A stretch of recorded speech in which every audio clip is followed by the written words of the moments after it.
Good morning, afternoon, evening, everyone. It is an honor to stand before you today to speak about three of the most powerful forces shaping the future of our country: education, equality, and empowerment.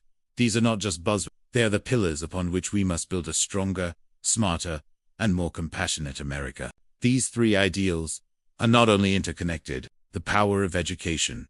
Let us begin with education, the great equalizer. Education is not just about textbooks and test scores. It's about unlocking doors that would otherwise remain closed. It is the key that allows a child in a low-income neighborhood to dream beyond their circumstances. It is the light that guides a teenager through confusion, doubt, and fear. Education teaches not only facts but also critical thinking, empathy, creativity, and courage. But we must ask ourselves, every child in America receiving the education they deserve? Sadly, the answer is no.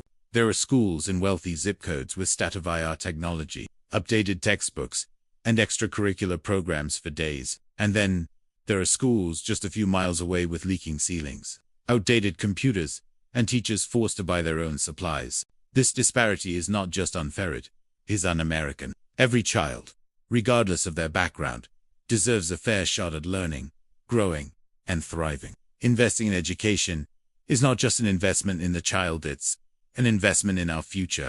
The doctors, engineers, teachers, and leaders of tomorrow are sitting in our classrooms today. If we fail them now, we fail ourselves in the future. Equality. The foundation of justice closely linked to education is equality: true, deep, unwavering equality. Equality is not simply about treating people the same. It is about acknowledging the ways our society has fallen short and committing ourselves to correcting those wrongs. Whether it's racial inequality, gender inequality, or income inequality, we must stop pretending these issues are in the past.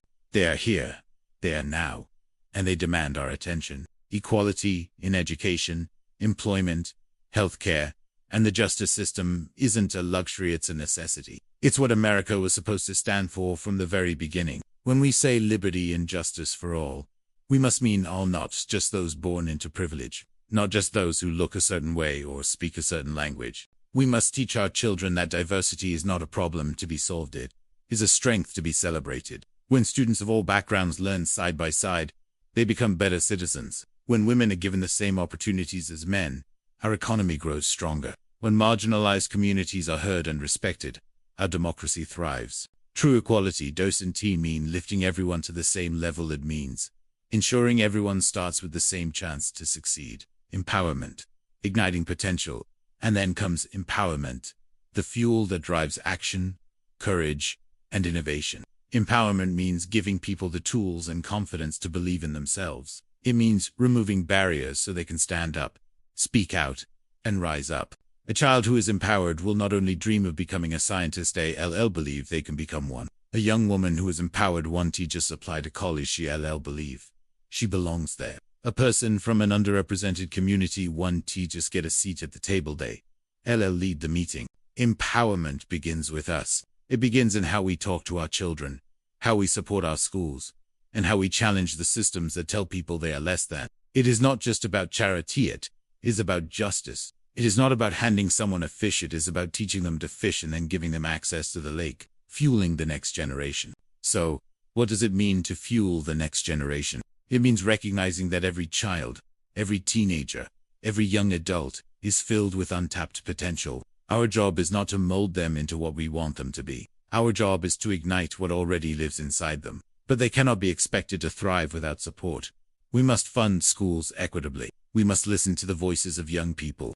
We must celebrate their talents, nurture their growth, and give them the tools they need to change the world. And we must do all of this through a lens of justice, not charity. Empowerment, not control. Let me be clear.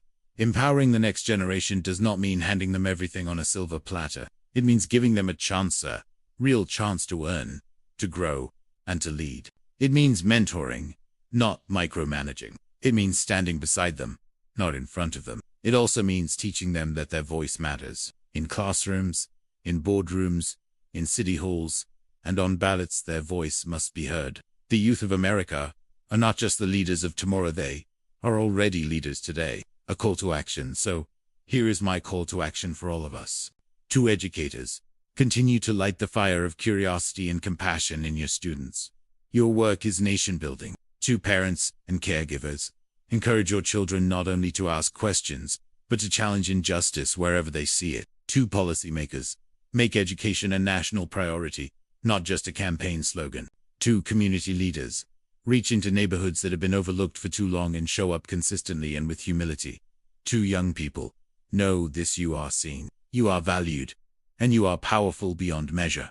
We have a choice. We can continue down a path of division, inequality, and missed potential. Or we can build a future that reflects the best of who we are. A country that believes in the dignity of every person, the promise of every child, and the strength of every community. Education, equality, empowerment.